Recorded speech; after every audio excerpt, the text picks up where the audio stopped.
رمضان يا حبيب رمضان رمضان ليتك دوما قريب. السلام علیکم دوستوں، میں خود شہباز اللہ میں ٹھیک پائی ہو پاک پڑھوں میں ٹھیک ہوں گے. تو رمضان میں روزے کے ساتھ ساتھ قرآن پاک پڑھنا رہتا، تراویح کی نماز پڑھنا رہتا. تو بنا نماز اور بنا تراویح کی نماز کی روزہ ایسا ہے جیسے کھانا سالن کے بنا. تو آئیے آج بات کرتے ہیں رمضان میں قرآن پاک کی تلاوت اور تراویح کی نماز پڑھنا کتنا بڑا ثواب کا کام ہے. تو چلیے آج کی ویڈیو شروع کرتے ہیں. آپ کا اپنا خوش آمدید آج کی ویڈیو میں. تو چلیے آج کی ویڈیو شروع کرتے ہیں. میں شیطان بسم اللہ الرحمن الرحیم. میرے عزیزوں، رمضان کی بہاریں آ چکی ہیں. کسی مہمان کے انتظار کرتے کرتے جب وہ گھر آ جاتا ہے تو خوشیاں دوبالا ہو جاتی ہیں. یہ اللہ تعالیٰ کا کتنا بڑا کرم و احسان ہے کہ رجب سے ہم دعا کرتے رہتے ہیں کہ اے اللہ رجب و شعبان میں برکت دے دے اور رمضان تک ہماری زندگی کو پہنچا دے. اور رب تعالیٰ نے آپ سب کی سن لیا اور رمضان آپ سب کو دے دیا الحمدللہ. ورنہ آج بھی کچھ لوگوں کی موت ہوئی ہے.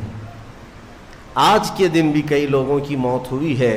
چاند دکھنے سے پہلے بھی کچھ لوگ قبرستان جا چکے ہیں. وجہ یہ ہے کہ وہ رجب بھی پا لیے، شعبان بھی پا لیے، مگر ان کی زندگی میں اس سال کا رمضان نہیں لکھا ہوا تھا. اور جسے رمضان مل گیا اللہ کا ایک اور احسان اس کے ساتھ. لہٰذا اے سنی مسلمانوں اس کی قدر کرو، اسے ہلکے میں نہ لو. رمضان مبارک جیسی آ جاتا ہے تو اللہ تعالیٰ سب رزق کے دروازے کھول دیتا ہے. اور تمہارے لیے اتنے انتظامات اس نے کر رکھے ہیں کہ شیاطین چھیڑ چھاڑ کے لیے تمہارے ساتھ نہ رہیں، ان کو بند کر دیا گیا کہ تم خالص اللہ کی عبادت کرتے رہو، کوئی شیطان تمہیں پریشان نہ کرے. اسی لیے تو قید کر کے رکھا گیا شیطانوں کو.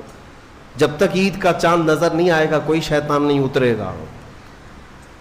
میرے عزیزو، اللہ تعالیٰ نے تمہارے لیے انتظامات اتنے کیے، یہاں تک کہ حدیث رسول ہے، میرے آقا فرماتے ہیں قیامت کے دن رمضان اور قرآن جس کی حمایت میں کھڑے ہو گئے اس سے جنت میں جانا واجب ہو جائے. جس کی یہ شفاعت کر دیں رمضان اور قرآن.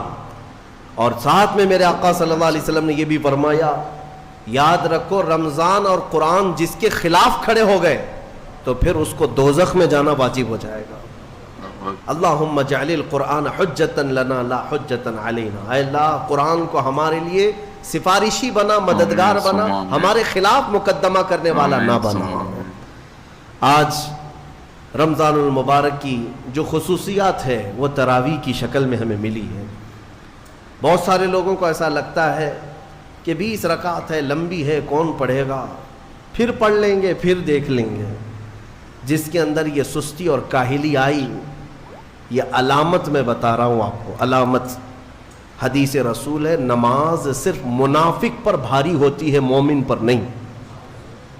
مومن ہوگا تو نماز میں لذتیں محسوس کرے گا، منافق ہوگا تو اس کے لیے نماز اور بھاری ہوگی. ارے امام صاحب اتنی لمبی قرات کرتے ہیں، کھڑے ہیں تو کھڑے ہو گئے، رکوع میں جا ہی نہیں رہے. یہ کس کو بھاری لگتی ہے؟ جس کے اندر نفاق ہو. وَإِنَّهَا لَكَبِيرَةٌ إِلَّا عَلَى الْخَاشِعِينَ. آج ہم نے تلاوت بھی کیا اس آیت کو پہلے پارے میں. رب تعالیٰ فرماتا ہے یہ اللہ سے خوف کرنے والوں کے لیے نماز بھاری ہو ہی نہیں سکتی، منافقین کے لیے یہ بھاری ہے. قرآن میں ان کی صفت بیان کیا اللہ تعالیٰ نے. منافقین جب نماز کے لیے کھڑے بھی ہوتے ہیں یراؤون الناس، لوگوں کو دکھانے کے لیے کھڑے ہوتے ہیں، اور لوگوں کو دکھانے کے لیے کھڑے ہوتے ہیں. ان کا ایمان نہیں ہوتا کہ اس نماز سے کچھ ملے گا. اس لیے اپنی کیٹیگری چیک کرنے کا بھی یہ مہینہ ہے کہ ہم ایمان والوں میں سے ہے کہ منافقین میں سے. کیٹیگری چیک ہو جاتی ہے. اس لیے ان کی اس رمضان کی صفوں کو خالی ہرگز ہونے نہ دینا، ورنہ نفاق کا دھبا لگ جائے گا. بہرحال ہم معمول کے مطابق تفسیر قرآن کو، جیسے ہر سال میری عادت ہے میں قرآن جو تلاوت کرتا ہوں اس کے کچھ گوشے آپ تک رکھنے کی کوشش کرتا ہوں. سورہ فاتحہ کے بعد پہلی سورہ قرآن میں سورہ بقرہ ہے. سورہ بقرہ سب سے بڑی سورہ ہے قرآن پاک میں, تقریباً 2.5 پارے پر مشتمل ہے, 280 کے قریب آیات ہیں. اور سورہ بقرہ کی بڑی برکتیں بھی ہیں. ایک روایت میں ملتا ہے کہ پورے قرآن کا جو کچھ بھی مضمون ہے اللہ نے وہ سب سورہ بقرہ میں بیان کر دیا. پورے قرآن میں جو کچھ بھی ہے وہ سورہ بقرہ میں, اور جو سورہ بقرہ میں ہے وہ سورہ فاتحہ میں, پورا سورہ فاتحہ میں ہے. اور اسی کو مولا کائنات علی مرتضیٰ نے فرمایا کہ اگر میں سورہ فاتحہ کی تفسیر لکھنے بیٹھ جاؤں تو 70 اونٹوں کو بوجھل کر سکتا ہوں. کیوں؟ اس لیے کہ سورہ فاتحہ ہی قرآن کا نچوڑ ہے, قرآن کا خلاصہ ہے. ایک اہم آیت اس میں آئی ہے. میں تفسیر سننے کے پہلے آداب بھی بتا دوں. قرآن پڑھنے کے بھی آداب اور تفسیر سننے کے بھی آداب. ظاہر سی بات ہے کچھ آداب وہ ہیں جو ظاہر سے تعلق رکھتے ہیں. وضو سے ہونا چاہیے نماز قرآن پڑھنے کے لیے. لا یمسہ الا المطہرون, اس کو صرف اور صرف پاکیزہ لوگ چھوئیں گے. کس کو؟ قرآن پاک کو. تلاوت کرنے کے لیے وضو شرط ہے یا نہیں؟ چھونے کے لیے سب کو پتا ہے. ادب یہی ہے, ظاہری ادب یہ ہے کہ پاک رہے, جنوبی نہ رہے, حیض و نفاس والی عورت نہ رہے. قرآن پاک کے لیے یہ ظاہری آداب ہوئے. کچھ باطنی آداب بھی ہیں. قرآن پڑھنے کے لیے کچھ باطنی آداب بھی ہیں. تم 10 بار نہا لو, 10 بار وضو کر لو, قرآن کو ظاہری آداب کے اعتبار سے چھو تو سکتے ہو. باطنی آداب میں سب سے پہلی شرط یہ ہے قرآن پڑھنا ہو یا سننا ہو تو عشق مصطفیٰ ہونا چاہیے.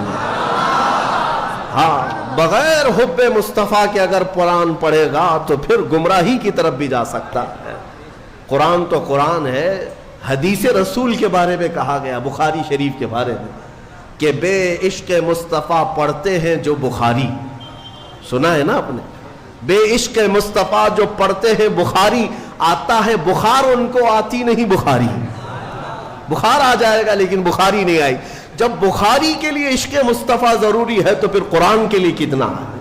اس لیے سب سے پہلی چیز میں آپ کو یہ بتا دوں, قرآن پڑھنا ہے یا سننا ہے, عشق مصطفیٰ شرط ہے. شرط ہے. محمد کی محبت دین حق کی شرط اول ہے. اسی میں ہو اگر خامی تو سب کچھ نامکمل ہے. قرآن کی ایک آیت سنا ہوگا نا آپ نے, لقد جاءکم من اللہ نور, قد جاءکم من اللہ نور و کتاب مبین. مشہور آیت ہے. اللہ فرماتا ہے بے شک اللہ کی طرف سے ایک روشن کتاب, قد جاءکم من اللہ نور و کتاب مبین, بے شک اللہ کی طرف سے ایک نور آیا اور ایک روشن کتاب. ایک نور آیا اور ایک روشن کتاب. توجہ چاہتا ہوں, کیا چیزیں آئی اللہ کی طرف سے؟ ایک نور آیا اور ایک روشن کتاب. نور کون ہے سنیوں کو سمجھانے کی ضرورت نہیں.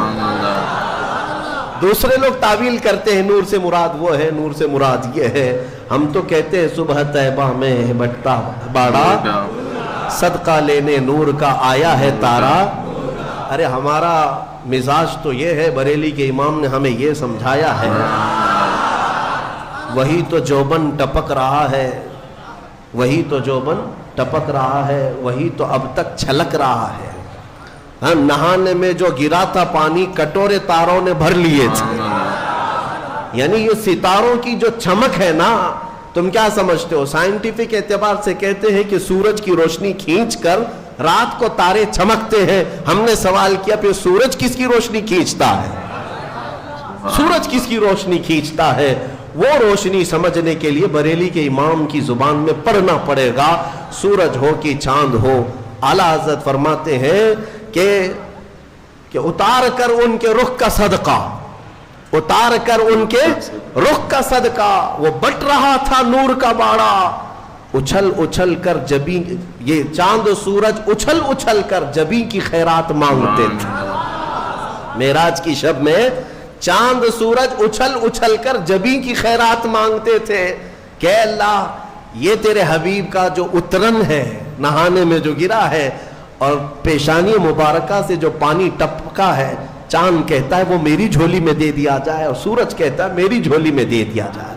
جو بات میں عرض کر رہا ہوں وہ یہ ہے کہ قرآن میں اللہ نے کیا فرمایا, بے شک اللہ کی طرف سے تمہارے پاس کیا آیا, ایک نور آیا اور دوسرے روشن کتاب. جس کو ہم نے آج پڑھا وہ روشن کتاب. تراویح میں جو پڑھا وہ کون سی کتاب ہے, روشن کتاب. روشن ہی ہے حقیقت میں, جو پڑھتا ہے وہ بھی روشن ہوتا. روشن کتاب آئی اور ایک نور آیا. دونوں کا کیا کمبینیشن ہے, دونوں کا کیا تعلق ہے؟ اللہ کی طرف سے ایک نور آیا اور ایک روشن کتاب. یہاں اگر ایسا ہوتا کہ بے شک اللہ کی طرف سے کتاب آئی اور ایک نور آیا, نہیں, اللہ کی طرف سے ایک نور آیا پھر روشن کتاب. پتہ یہ چلا لائٹ سب بند کر دیں اور کتاب کھولیں, کیا پڑھ پاؤ گے؟ پڑھ پاؤ گے؟ ساری لائٹ میں بند کرتا ہوں اور تمہارے سامنے کتاب رکھتا ہوں, پڑھو, کچھ نہیں پڑھ پاؤ گے. ادھر سے ادھر انگلیاں پھیر سکتے ہو, پڑھنے کے لیے روشنی ہونا یہ ضروری ہے. بغیر روشنی کے کتاب نہیں پڑھی جا سکتی. اسی لیے آیت میں اللہ نے فرمایا بے شک اللہ کی طرف سے پہلے کیا آیا, نور آیا, پھر کیا آئی, روشن کتاب. اب اس روشن کتاب کے لیے یہ کرنٹ والی لائٹ نہیں, نور مصطفیٰ کی روشنی ضروری ہے. جب نور مصطفیٰ میں پڑھو گے تو اس کتاب سے ہدایت بھی پاؤ گے. الحمدللہ اہل سنت و جماعت کے حصے میں وہ ہدایت آئی کہ ہم عشق مصطفیٰ کی زبان میں قرآن پڑھتے ہیں. الحمدللہ. دوستوں میں دیکھا, مطلب میں کیا بولوں کہ حضور نور ہے اور قرآن روشن کتاب ہے. تو نماز, قرآن, جو کچھ بھی ہے اپنا ایمان, مطلب بنا حضور کے محبت کے سب بیکار ہے. تو جتنا ہو سکا مطلب حضور پہ درود و سلام پڑھیے. رمضان میں جو اپن روزہ رکھتے ہیں وہ روزوں کے ساتھ ساتھ قرآن پاک پڑھے اور تراویح کی نمازیں پڑھے. 5 ٹائم نماز تو فرض ہے, تو کیسے ہی پڑھنا ہے. تو اس ویڈیو کو اپنے دوستوں کے ساتھ شیئر کر دیجیے اور ویڈیو کو لائک کر دیجیے اور چینل کو سبسکرائب کر دیجیے. چلیے انشاءاللہ ملتے ہیں اگلی ویڈیو میں. تب تک کے لیے اللہ حافظ. مجھے بھی اپنی دعا میں یاد رکھیے. لا تنقضي أنت